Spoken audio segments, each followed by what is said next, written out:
Guys, mayroon tayong i-grill natin to siya. Lagay natin sa air fryer.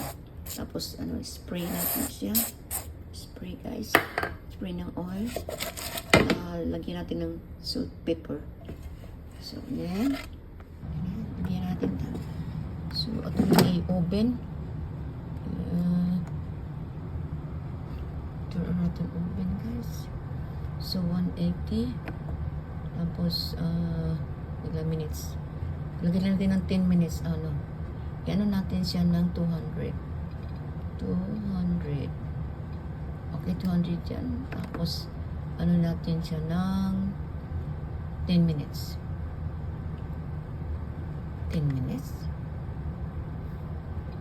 1, 2, 3, 4, 5, 6. Okay lang. Okay. So, go. So, yan na yan. 10 minutes, guys,